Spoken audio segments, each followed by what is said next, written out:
Hello and welcome to the Sunday Guardian show by Joyeeta Basu. Today we have a very special discussion.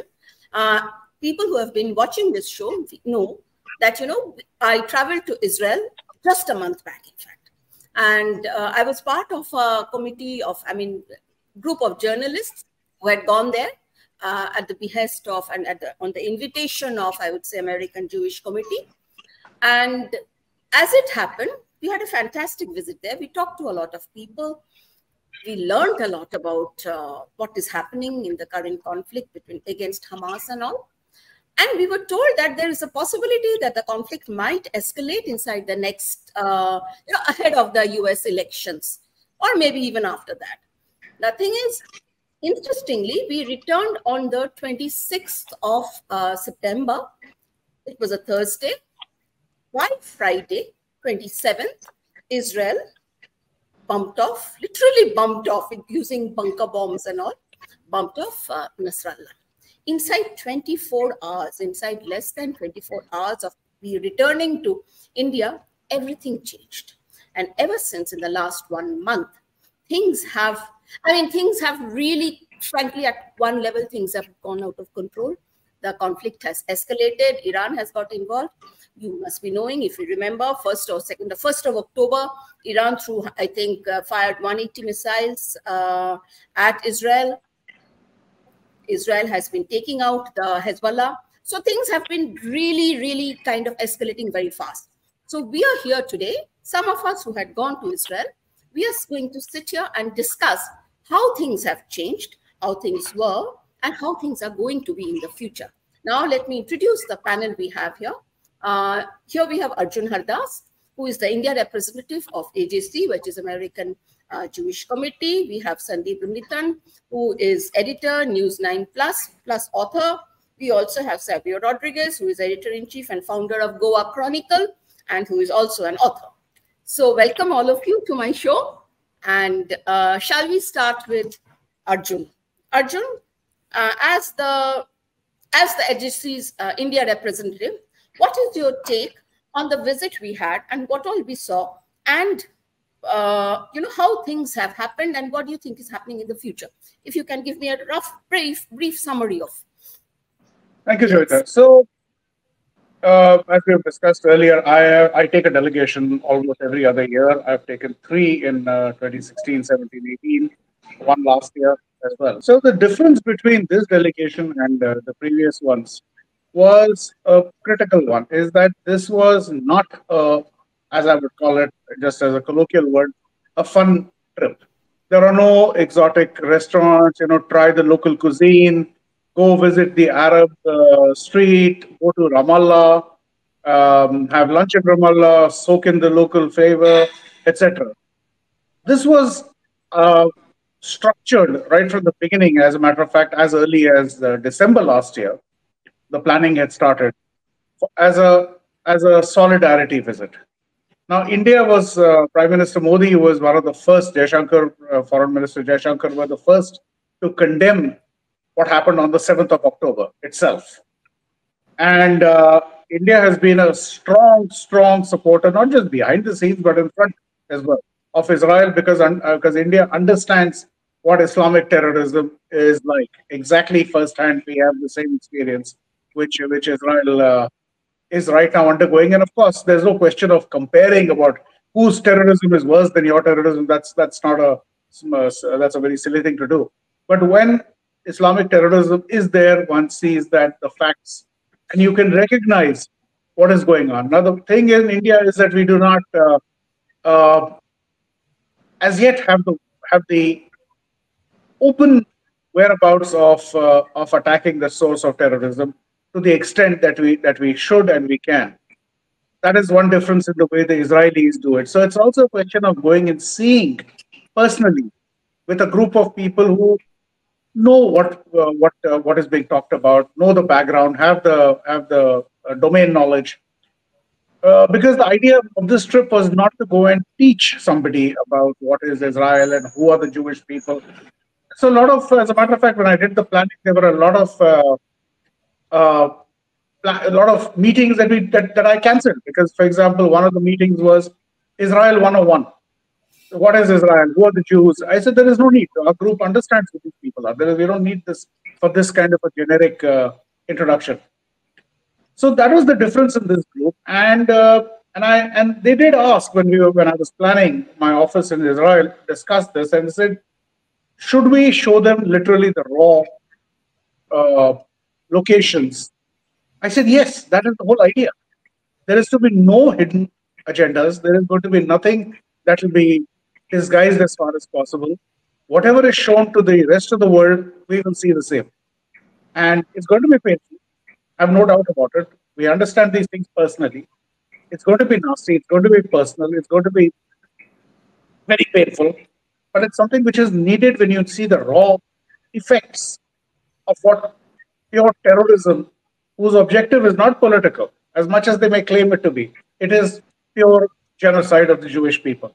In when we had gone, there was a gentleman, one of the speakers, I forget who exactly, who said that had the Hamas through some miracle managed to get access to all 10 million Israelis, not just Jews, 7 million Jews, but all 10 million Israelis, and at the same time, they would have wiped out all 10 million.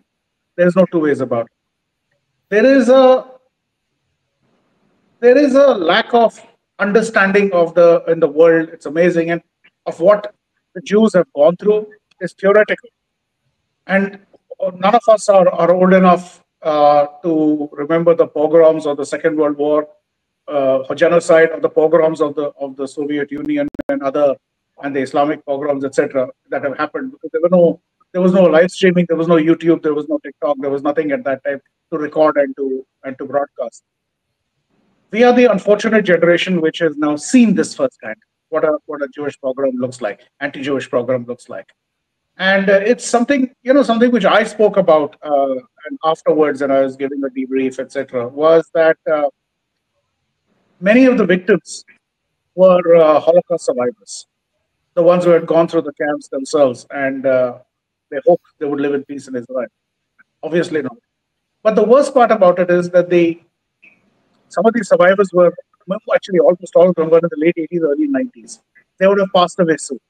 And within maybe 10, 12 years, there would have been nobody with a living memory of the Holocaust.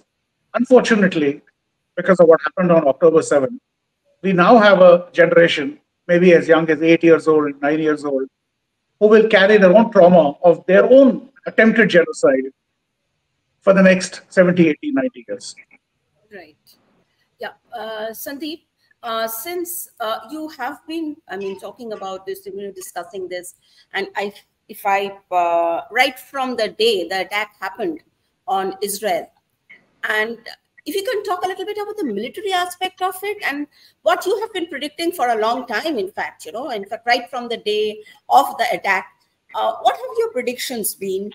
And do you think, which way is the situation currently headed? Well, thank you for having me, Joyeeta. It's it's interesting that we've just been to Israel a month ago, and it almost feels like we were there a year ago, given the speed and the rapidity of which the way events have unfolded in West Asia over the last month. But to take you back to your question, what you asked me about the 7th of October 2023, I was in a panel discussion like this one with Arjun on the panel, and this was while the attacks were taking place. And I saw the sheer horror of the attacks based on the social media images that were coming out. And what Arjun said is absolutely spot on. This was an attack. It was a genocidal attack. It wasn't an ordinary attack on civilians. This was a calculated attack that was meant to kill as many civilians as possible, and not only kill, but also record the act, broadcast the act on social media, and terrorize even more larger number of people, take hostages, hundreds of hostages, because they knew there would be a military offensive that would follow a ground offensive against Gaza from the IDF. So it was a stream of consciousness. When I spoke for about 1 hour, I saw all this happening in front of me. I literally predicted the events of the next 1 year. And I think except for one of those predictions, I have been sadly to say, given the loss of life that has taken place since then, from the attacks till today, I've been right on most of them, including the one about Iran having a hand in supporting Hamas, as Arjun will testify. The fact is, there is a conflict of opinion about whether Iran actually authorized the attack of the 7th of October. But the fact is that Iran did support Hamas.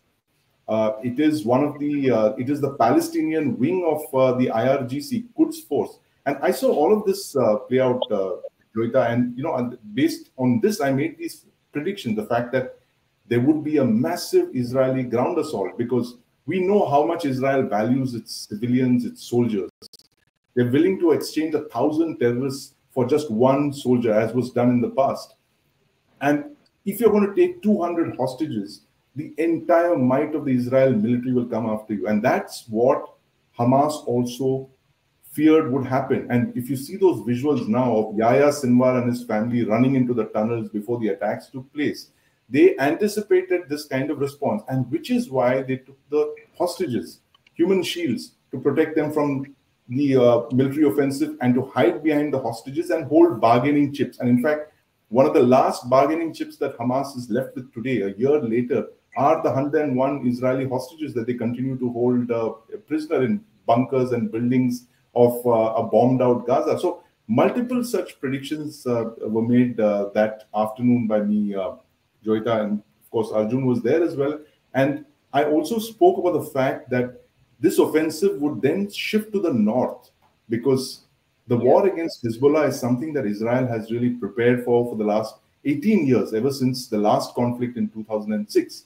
And this is where the full weight of the Israeli military is directed at northern Israel, where Israeli civilians have been in the line of fire. We met many of them in Israel. 60 or 70,000 civilians have been displaced from their homes by Hezbollah, which chose to join the conflict on the 8th of October, just a day after that savage attack of the 7th of October. So all of this was literally a script, Joyeeta, that seemed to have been written by some malevolent actor. And lo and behold, as soon as the 7th October attack, you had a series of other counterattacks. The Hezbollah front was activated. You had the Houthis attacking shipping in the Red Sea.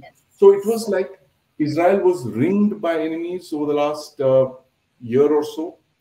The Israelis tell us that they're fighting a 7-front war, very unusual kind of a conflict.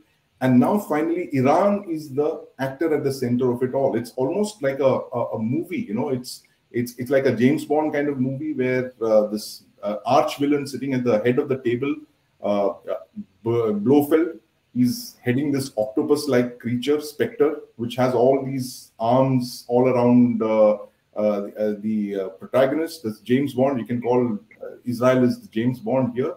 And, it's ringed by all these multiple fronts. And that's what seems to have played out over the last year. And like I said at the beginning, that the sheer speed, the rapidity of events that have unfolded, Joyeeta, it is mind-boggling. The kind of havoc that Israel has wrought on Hezbollah, it has literally decapitated them. It's taken out 2 leaders of Hezbollah in quick succession. After that attack on the number one, the Hezbollah leader, you had his successor being eliminated very quickly. And the timing of our visit also, Joyeeta, if you permit me another minute. Yes, please. It was, I want to sum up what one of the hoteliers told us there. We met him in Israel, Sumit Sharma, the hotelier from Rajasthan, has an Israeli wife, and he lives in northern Israel, and he's had to leave northern Israel, Kiryat Shmona, because of the rocket attacks from Hezbollah. And he told me something very interesting. It was a common Israeli's emotion that when he spoke to me. He said, on the 7th of October, we felt that we had been let down. Our faces were blackened. Here was Israel, a regional superpower, and it couldn't protect its citizens from the attacks of Hamas on the 7th of October. But he said, on the 17th of September, we were vindicated when the pager blast took place, and Hezbollah kind of had its comeuppance. And he said, I was so delighted that today Hezbollah leaders cannot even go to the toilet. They're that afraid. So that kind of summed up the whole past year for me, seen through the eyes of a common Israeli. And it was very interesting for us to be there at a time like this, when after a year of this conflict that was raging in West Asia, we came to a point when Israel had slowly but surely started to turn the tables on this proxy war that Iran had unleashed against it. And in 7th of October, if you ask someone where the war was going, everyone would predict it was going to be a short one. The world community would come in and say civilians are dying. Don't move into Gaza. It's just too bad what happened on the 7th of October. But you have to negotiate it. But Israel did what it had to do, and that is something very admirable about the Israeli people. And before I you ask your next question to our panelists, Joyeeta, the one thing that also jumped out at me was when I was talking to Sumit. I was interviewing him for this Sumit Sharma, the hotelier. This was shortly after, if you remember, a ballistic missile attack on Tel Aviv. Yes, And we that is what I was, yeah. Okay. When the sirens went off and we heard the thump of the Iron Dome interceptors, I was talking to Sumit Sharma and he said, I'm really worried. There have been rocket attacks. When I looked at the footage later on, there was a group of Israelis behind, in the background. They were on the beach. They were exercising, they were cycling, they were doing yoga. So if you told someone, if you showed this to someone in any part of the world, they say that it doesn't appear that there's a war on. There are ballistic missiles being fired. There are fighter jets and gunships screaming around in the skies. But then I said, look, that is the character of the Israeli people. They are so strong. They're resilient. They've lived with this for over 75 years. So this is the character of the Israeli people, extremely resilient. They take it in their stride. So if anyone thought that 7th of October could break the Israeli spirit, which was clearly what Hamas had planned out to do, they were so wrong. Yeah, I must tell the viewers here, this human angle is perhaps the most important takeaway one has from our visit to Israel. Because whenever we are, talking about the conflict right now between Israel and Hamas, between Israel and Hezbollah, it's almost like the suffering is one-sided. If you read the international press, if you see the kind of blockades and the strikes and all sorts of things that are happening in the on the campuses of American universities, it's all about the Palestinians. It's all about the Gazans. There's not one word of sympathy that is coming from the Israelis. And we went there and we saw the kind of suffering. Trust me, it has some of the, I think it had a huge impact, I'm certain, on all of us. Because you see, we went there we are talking about people who have been shot. Just imagine a 3-month-old baby. That baby has been shot through, even when he or she is in the mother's arms, and he's shot through the head. The kind of atrocities that have been committed, the old people who have been shot dead, the women, the way they have been treated, I cannot even mention it over here. And to discount all that, to ignore all that and say, you see, Israel is an response. There are 40,000 people have been killed and this and that. First of all, the numbers are disputed, by the way. As we heard over there, we do not know what exactly the numbers are. Okay, people should not be killed. But, as somebody over there told me, when I asked that lady, that is it possible for Israelis, because if you are going to make a distinction between, say, Hamas and the ordinary Gazans, is it possible to forgive them? So she told me that how can we, because the ordinary Gazans, the Gaza people, they participated in that genocide. They were the ones who were participating in the killing, and they were joyfully doing it. So when you are saying, you have to, these people are absolutely saints and innocent, it was not like that. You have to go there, and the barbarity, the savagery that has been inflicted on the people over there, it is actually that Holocaust level. Now, the thing is, Savio, what is your view on the human suffering?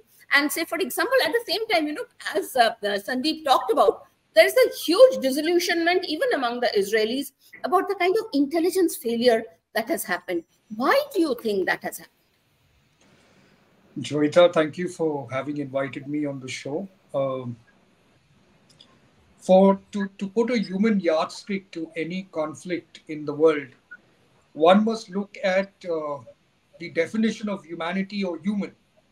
Now, having looked at the videos of the terror attack that the Hamas and Palestinian civilians undertook on innocent Israeli civilians, there was nothing human about it. Yeah, It was absolutely. purely demonic. So when somebody comes to me and talks about we have to look at the conflict from a humanitarian point of view, I don't see humanity in it at all. I see a group of 400 demons descending on innocent Israeli civilians, raping, burning, butchering, shooting, beating in the name of their belief system, recording it on body cams. The entire act was an act of demonic frenzy, not humanity. So, the reason I stand with Israel is very simply because if it ever happened to people I loved in my country, I would do just the same. I would bomb every single terrorist from its roots. I will uproot them and I will eradicate them. There is no diplomacy in this. What they did was not an act of retaliation or an act of war. What they did was an act of demonic frenzy. If you wanted to go to war with Israel, then that war could have been army to army. There was absolutely no need to involve civilians in it. So when you have an action that's as horrific as what happened on October 7th, there's going to be an action and a reaction to that action that is going to be even more horrific than what happened in October 7th. Will there be casualty in Palestine? Of course there would be.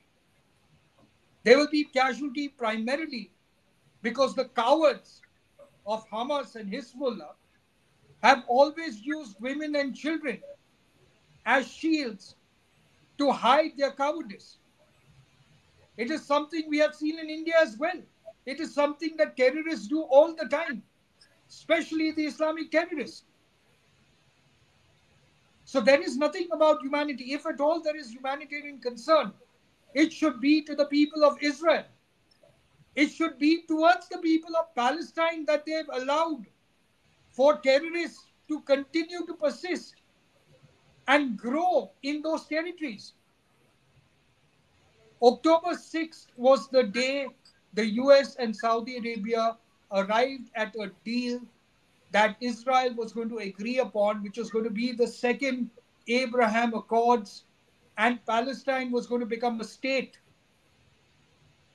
Somebody in this system, in the Arab world and in the Western world, did not want this second bit of the Abraham Accords to get signed.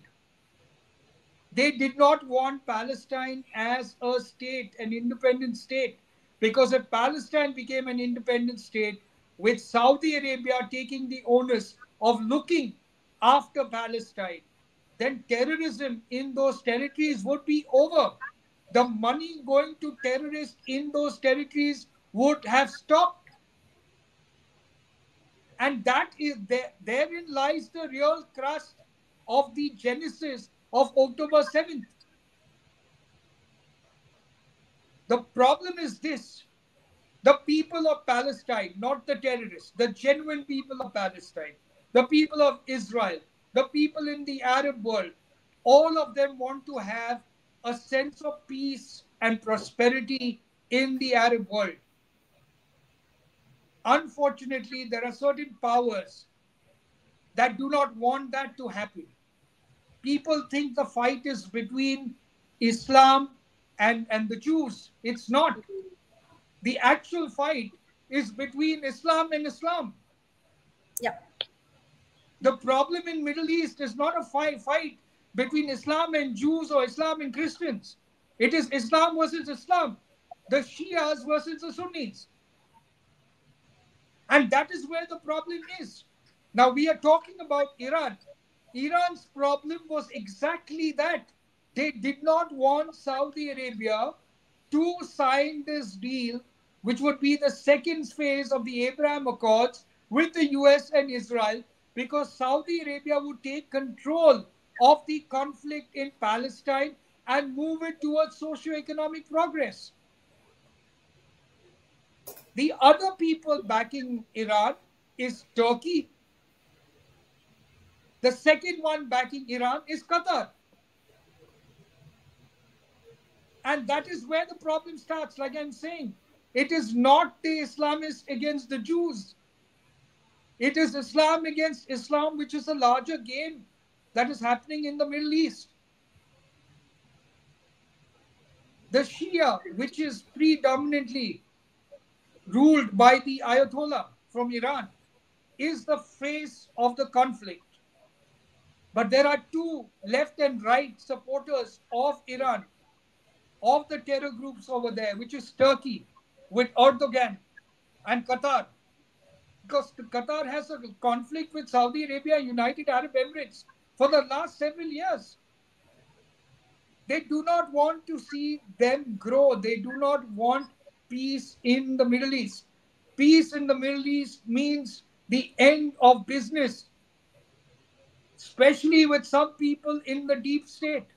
Please look at the rise in the MIL companies that have happened post October 7th and see the values, how their stocks have risen. The deep state is not the US government alone. It's various different governments that benefit out of conflict.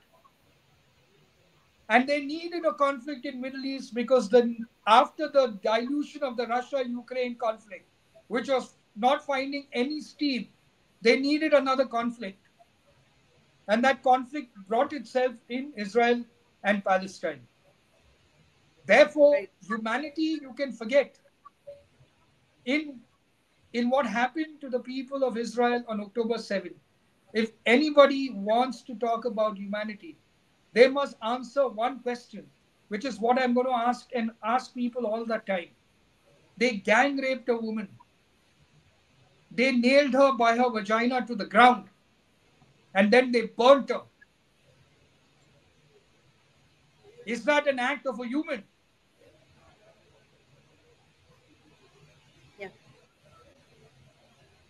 Yeah, you see, here in India, I face a strange sort of reaction whenever I say, Hamas is a terror group. One reaction is that the government has not, Indian government has not designated it as a terror group. So how can you call Hamas a terror group, number one? Number two, we are not supposed to take sides. But as far as I'm concerned, I'm not the government. And the thing is that I don't have to. I mean, this is a free country. I don't have to follow what the government does. So the thing is that I am intelligent enough and I have seen myself what has happened. So I have made my choice. Now, Arjun, now this is something I know a lot of people may not like this part of the discussion, but I think there is a strong sort, maybe because of our non-aligned past, because of our past with the Palestinians, there is a strong resistance in India, in spite of the fact that we have established diplomatic relations with Israel for decades, actually, 1992, I think. So do you think that there is a strong resistance even for that matter, when Mr. Modi expressed support for Israel after the October 7th attack? I mean, I know of people, personally, I know of people who were aghast. So since you have been dealing with such people for a long time now, what is your view and experience of it, Arjun? Okay, first let me just get back to what Sandeep said. I had a little chat with an IDF source. And regarding the hostages, etc., an interesting thing that he said was that since the Israelis were not allowed, at least in the beginning of the war, could not get access to the Philadelphia corridor, which is in between southern Israel, southern Gaza and Egypt. And obviously, the Israelis cannot get into the Sinai Peninsula at all because that's sovereign territory of Egypt. He says there's a very good chance that about out of the 101 hostages officially remaining, there would be about 50 left. And many of them may have been moved out from the Philadelphia corridor into Egypt, where there is a strong non-governmental presence. There's an ISIS presence which is pretty strong there. There's a very, because that's what I asked. I said, why after all this, after a year, and with the strong surveillance and intelligence that you do have, there is no traces? Well, there are two factors here. One is many of them could have been moved into Egypt. Number one, and the second thing is, he says the 6 Israeli hostages who were executed a couple of months ago, he says were killed right when the Israeli forces were approaching that thing, their location. So he says we do know some of their locations, but we don't want to approach them because they could be shot and killed. So some of the hostages who are kept in tunnels, we have an idea where they are, but we cannot approach them because they will be executed in cold blood, like has happened with those 6. So that's one side of it, which we didn't know actually. Regarding what you said, it's interesting because India has got into the bandwagon like many for decades. Is that Israel is a colonial state, and it's an apartheid state because it is a country of white people. Now, India in 1947 actually, 29 November 1947, during the partition vote of the mandate of Palestine, India voted against the partition. It is not against. Okay, so there's a small clarity required. India did not vote against the establishment of Israel. It voted against the partition of Palestine, which obviously, had it accepted, would have, set up the state of Israel. And the reason people have asked me this question, the reason is because at that point, India had just gone through a partition and felt that a partition doesn't solve things. So a partition, again, in this case, that will help the Jews, should not take place at all. So that was the reason. And diplomatic relations at a very low level were established in 1952. Israel there was a de facto recognition of Israel in 1950. As a matter of fact, Prime Minister Modi's birth date, 17th September 1950, on the day he was born. That is an official recognition, a de facto recognition. And then there was a sort of a semi-official consulate in Bombay, which looked after immigration, etc., of the Jews who wanted to move to Israel. So it's not just 1990, not just 1992. Now, coming back to your original question, there has been this, as I said, this theory that, the Jews are all white people, the European Jews only. So the country is a European implant by the colonial states, by the British, by the Americans, by the French, or whatever you want to name them, who's been colonizing the South, so to say, the non-white people for decades. So therefore, the Jews, the Israelis, are a colonial people. Therefore, it is our mandate, so to say, to keep helping the Palestinians or whatever, the kind of people who are fighting the Israelis. This has come from the fact that there has always been a very low volume of Jews. People don't understand the Jews, and there have been no academic studies done for decades on Israel or the Jewish people at all. So if anybody had bothered to study even today, they'll find that a majority are not white in Israel. Today, as of my 2024, more than 50% are not white. There are black Jews, there are olive-colored Jews, there are every other Jews, including whites. But the whites have become a minority. But this mentality, this kind of a set thing that we have in our mind, so that has continued. And with our education policy in the hands of leftists and Islamists since 1947, this has been drummed into our heads that the Israelis are colonial, Israelis are a foreign implant. They have displaced the indigenous who have been there for thousands of years. But nobody will ever ask that famous question that if the Jews are the occupiers, then how is there a temple, Jewish temple, underneath their Al-Aqsa Mosque, which has been there since the 700s, 1500 years. So this is a psychological thing, and At the end of the day, let's accept it with Islamists and with many in the Muslim world. I will not say all, but many in the Muslim world, they have faced nothing but loss since the golden age 1,000 years ago. Okay, they've had nothing but defeats continuously. So they typically of the way they of this kind of a nature, this is they latch on to anything which shows them the Muslim world in a so-called strong position or something that they can do and pick up a cause which is perceived to be morally right or wrong or whatever you want to call it. So our own people and many of them Hindus have also latched onto that because of a complete lack of knowledge, and b, this is an attitude which has been sort of brainwashed in our people for since the Islamists have come in what over 1,000 years at different sectors. So this is where we are stuck. There is a reality. Look, our own foreign minister is a graduate of a certain university which has got a certain reputation. But does that make him into a leftist or something? No, because he has been an intelligent man. He grew up thinking on his own. He may have had those thoughts at some point, exposed to some weird knowledge, incorrect knowledge. But he's decided to think for himself, decide for himself, and that is where many of our people are lacking. So a majority of Indians, and I will not put it demographically necessarily, but that is a factor. A majority of Indians are actually percentage-wise the strongest supporters of Israel in the world, even more than the United States. Absolutely. Yeah, okay. Sandeep, can you give us some more time, or shall I, then I'll ask you the question, otherwise I'll go to Abhijit. Oops. Can you hear me? Oh, no. I can hear you. Yeah, Sandeep, can you give us? It'd be great if we could hear Abhijit. I've had fine. Yeah, thank you. Now, Abhijit, good that you joined a little late, but last but not the least, definitely. Okay, Abhijit, you have been going to Israel for so many years. I think 15 trips you had said, something like that. You have been to Israel.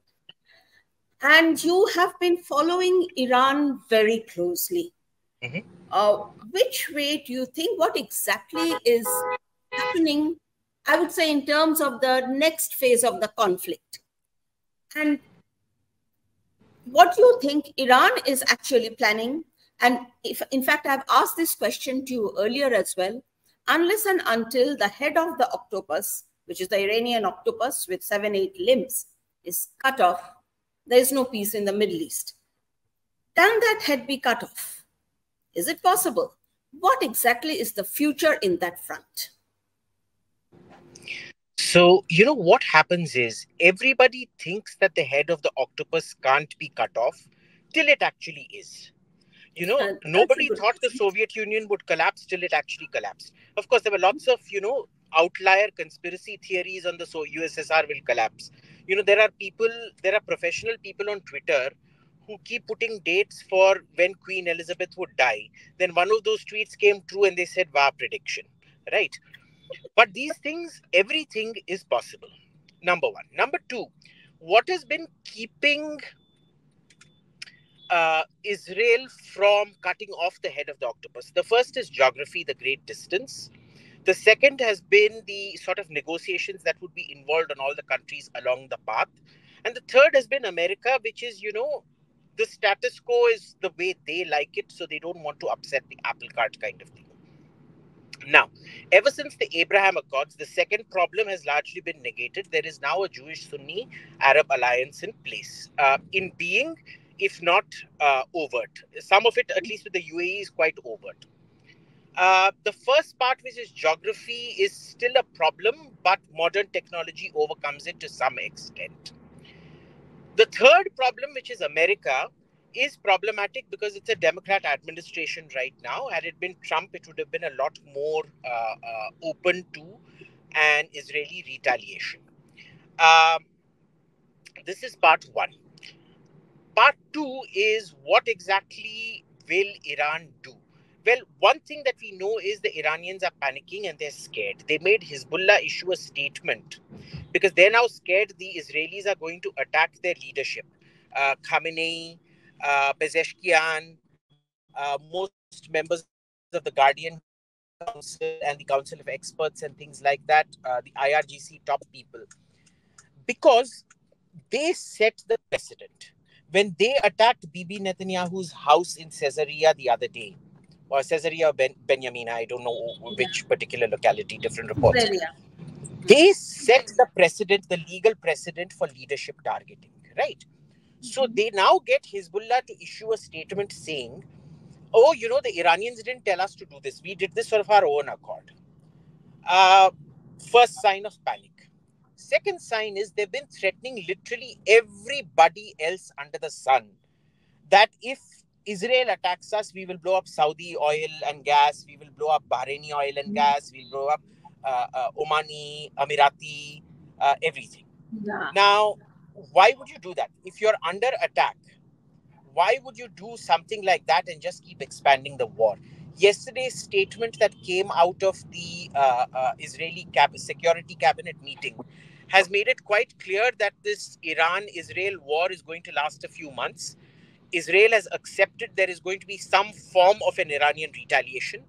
The retaliation probably won't be that successful because we've seen how that massive drone attack in April and the ballistic missile attack in September really missed almost all their targets. At best, there was peripheral damage. Which is not to say that Iran may not be able to inflict damage every now and then, but it will not be able to inflict consistent damage in a predictable way that influences the outcome of that war, whereas Israel can. The other thing is Iran's options are extremely limited. The same countries that will either provide air corridors for the Israelis to attack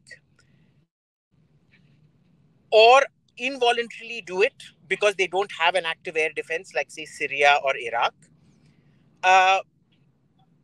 will not allow the Iranians to launch a counterattack from their territory, at least the voluntary ones. The involuntary ones, sure, they will. But therein lies the problem. Israeli air defense is extremely strong. If we're looking at a long-range fighter aircraft targeted sustained strike, impossible. If you're looking at a naval strike, impossible. The only option Iran has is drones and ballistic missiles. And of course, terrorism, which terrorism we'll talk about separately, but the ballistic missiles and the drones, we've seen their lack of effectiveness both in April and in September. So,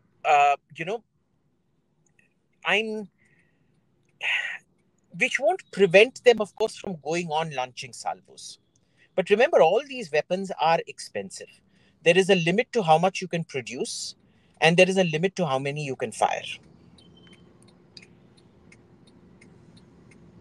Yeah. Yeah. Okay. Yeah. You want to say anything else, Abhijit? No, that's it. That's it. Okay, Sandeep, now can we talk a little bit about, the US angle in it?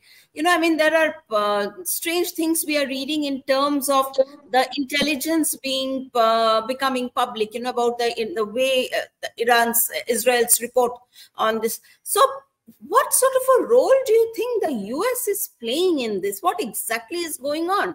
I mean, it's crazy if you ask me. I mean, apparently the US has been spying on Israeli Air Force about their positions. What exactly is going on? Well, Joyeeta, I'd like to agree with Abhijit, what he said. The US wants status quo in the region, right? They don't want to upset the apple cart before the US elections. November 5th is the only date that really matters to the US right now, especially the current administration. So if you've seen that whatever's been going on in the last couple of weeks has all been to prevent Israel from launching an attack on, say, the nuclear installations or the energy infrastructure of Iran, that would, then spiral out of control, become a larger conflict. The US wants to limit the attacks to, say, the IRGC targets or air bases or missile bases. Yes. And they're repeatedly telling the Israelis that take your win and move on, right? Just take the win. That's it. End the war. And they've been doing a number of steps to kind of bolster Israel's air defenses as well. And, this is where, I come to this Mark Twain thing of history doesn't repeat, but it rhymes. If you remember when Saddam Hussein was attacking Israel in during just before Gulf Storm 1, he was firing scuds at Israel to draw Israel into a wider regional conflict. And what did the Americans do at that time? They immediately rushed Patriot batteries to stop Israel from entering the war. So these Patriots shot down a majority of the scuds that Saddam Hussein fired, at about 40 of them at Israel, were shot down. Many of them were shot down by the Patriots. Now, the same thing seems to have happened now, where when Israel came under ballistic missile attack from Iran, the United States rushed had missile interceptors, high, very, very capable, exo-atmospheric missile interceptors. One battery of it was rushed to Israel to tell Israel, listen, we are going to defend you, but at the same time, we don't want you to, carry out the kind of attacks that would make it, make war, a regional war of the kind that Iran could then start, instead of targeting Israel, possibly attack Saudi Arabia or, oil installations there, or who knows, even an American base across the Persian Gulf. So the American strategy seems to be of containment. But this intelligence leak, I mean, egregious, because if you look at it, it was a top secret document that comes out of the very highest levels of the United States. Is meant only to be seen by the Five Eyes Alliance, and that gives minute details of the kind of movements of Iranian Israeli aircraft, the kind of bombs that they were being fitted with, air-to-ground munitions. In a way, kind of preparing the Iranians for this kind of an attack. So, I mean, while this intelligence seems to be very credible, there are many voices within the U.S.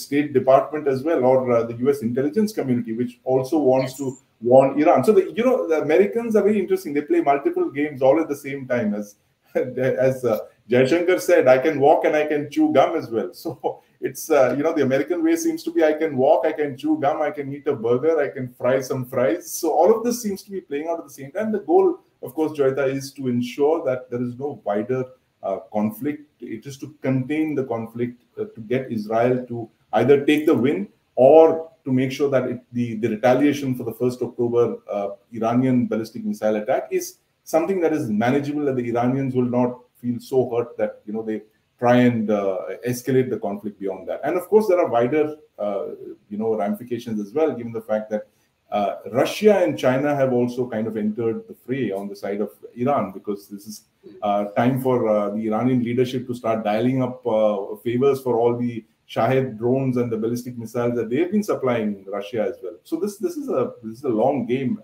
Joyeeta, and you're going to see this. We haven't seen the end of it. In fact, we're just somewhere, I think, at the mid-course of this very, very fascinating geopolitical game that seems to be playing out. Joyeeta? Yeah, okay, thank you. I think I'll ask two more questions, one to Savio, and I have to go back to Abhijit, of course, because he joined late, and it will be 1 hour, I think. I hope that's okay for now. Savio, can we have a little bit more about that? I mean, I know you have been writing so many things about this US, and it's whatever it has been doing to India. So what exactly is your view about the way the US has gone on to handle Israel? I mean, he talked about that, eat your burger, you do everything, whatever you want. But frankly, to me, I mean, you don't do things like this to your allies. You don't do things. It's bordering on criminal behavior. I think you are. Yeah, fine. Can you hear me now? Yes, I can. I think he has gone. What happened? Must have lost the connection. He's coming back, I'm sure. Yeah, okay, fine. Shall we go? I think Abhijit, let's talk to you. Yeah, follow. Sure. Yeah, okay. Now, Abhijit, by when? Is there a time by when Israel is going to launch an attack on Iran? Is it going to be before November 5th, which is next week, next Tuesday? Or is there a timeline? And how serious and severe will that attack be? Look, it's going to be an extremely severe attack. Let's look at this from the 2 points of view of America and Israel, right? Mm-hmm. America, like Sandeep says, doesn't want the boat rocked till November 6th because, as it is, it's a precarious election. We Yeah. don't know which side it's going to go. And the Americans absolutely do not want the Biden administration doesn't want the boat rocked at the moment because they don't know Mm-hmm. what the downstream consequences of how voter polarization happens. If they Yeah. don't back Iran, will the Muslim vote go some other way or sit it out? If they back if they don't back Israel enough, will the Jewish vote finally abandon them? Because a lot of American Jews are under this very serious delusion that Kamala's words equal action, whereas in fact we've increasingly seen with the Democrats that is not the case.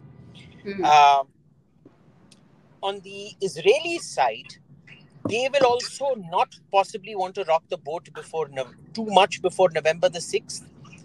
But then, because a new Kamala administration might not be that forgiving of Israel as a Biden administration, they would also want to complete the major part of the strikes before. Second aspect of it is operational. And this is probably the more important thing. First, there was the negotiation for airspace with the Saudis, Emiratis, Jordanians, and all of that for the tankers and refueling to happen. The second was, you know, in Israel's point of view, it only gets one chance to do this. Because if Yeah. it doesn't finish it off in one chance, it may not get a second chance and Iran might go nuclear after that. So they have to put in as much as they can into the first attack. So, how do they moderate? Unlike America, which has aircraft carriers and things like that, which can station off and sustain a campaign in the Persian Gulf, Israel has to do overland flights and only very limited submarine launched missile attacks. So they will want maximum damage in day one, contrasted with America that does not want maximum damage. They want a face saver for Iran. Now, Mm. this comes to the second part. America seems supremely confident, third part, sorry. America seems supremely confident that, they can somehow prevent the nuclearization of Iran. The Israelis are convinced that under the current regime, that is absolutely impossible. So, this is a very deep philosophical difference between the two, which is probably at the root of the distrust. And, this is a chronic Democrat problem. The Democrats think they know more about every region than the people of that region do.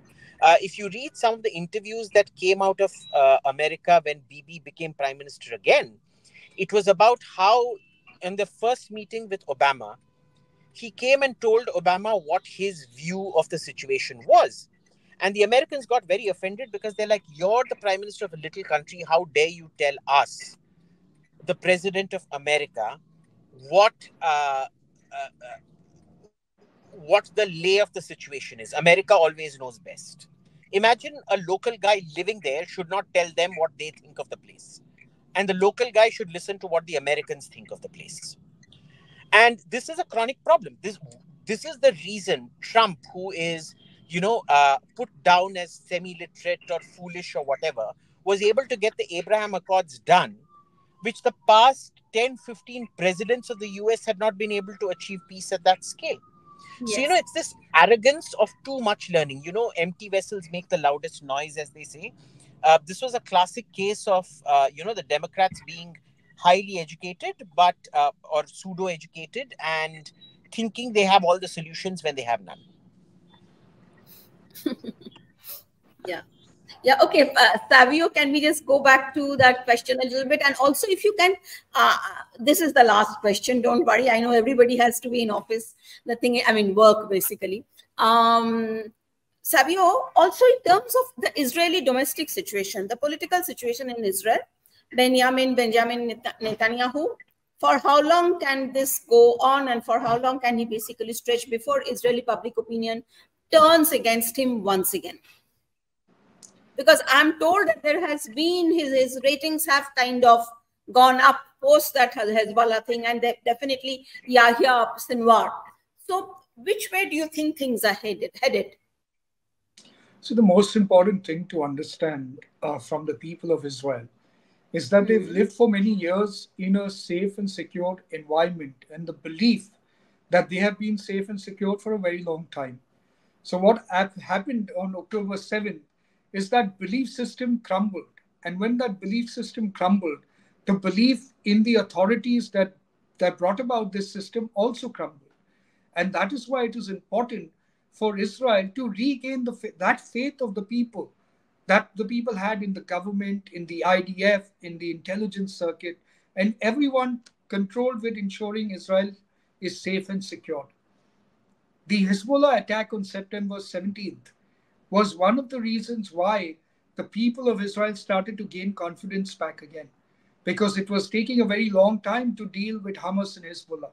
But when the actual might of Israel intelligence came to the forefront was when they had the pager attack, which was a brilliant move by Israel, though they will never accept it. The point is, where does Israel go from here? It is important for all of us to understand that if Israel continues to live under threat, what happened on October 7 can persist and will happen again.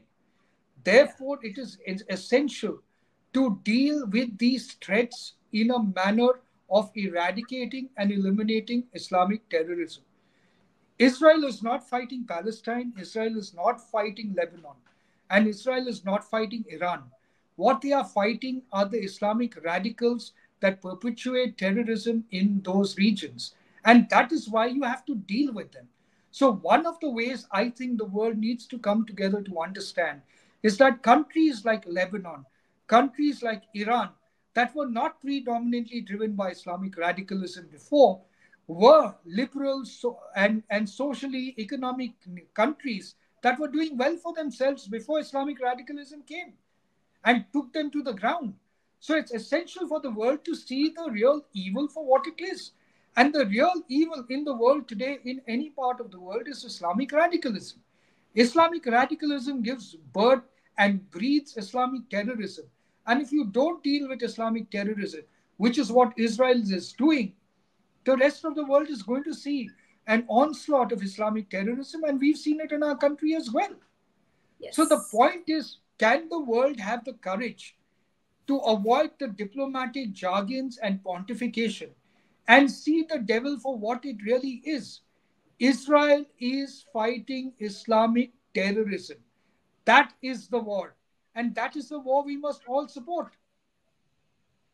Yeah, absolutely, Savio. And you see, to conclude, I want to say, from whatever I have been talking to people over there, and of course, number one, Israel believes that it cannot take out Iran on its own. It needs basically US support. Whether that happens or not, we don't know. Whether the attack will happen before November 5th, before the US election, that is also slightly uncertain. I think the kind of, as Abhijit also said and Sandeep also said, I think that they have been releasing this intelligence and all basically to stop Israel from in any way impacting the US election, this democratic establishment that is there. But there will be an attack. And from whatever, I mean, all of us know it is going to be a very, very severe attack. It will be primarily an attack perhaps on the military installations, but there could also be a combination of attacks because there is an opinion, there's a division of opinion in Israel in terms of either you go all out and suffer the consequences right now or you escalate gradually. Which way we go, we do not know. Of course, and I personally think from whatever I have heard in Israel and all, this is not just about Benjamin Netanyahu's political future. It is not. I mean, as the prime minister of that country, he has the duty to protect his people. And, you know, if you're looking at even that Hezbollah conflict over there in the north, what was the Hezbollah targeting? What was Nasrallah saying when he was alive? I will not allow those 60, 70,000 Israelis to come back. So it is ultimately all about the people. And I would conclude by saying the world needs to find, you talk about the people dying in Gaza and whatever. But don't forget what these people have suffered, and this is what these people are suffering. Now, thank you for being here, guys. I think it was a very interesting, riveting discussion. And thank you, viewers, for watching. Until the next time.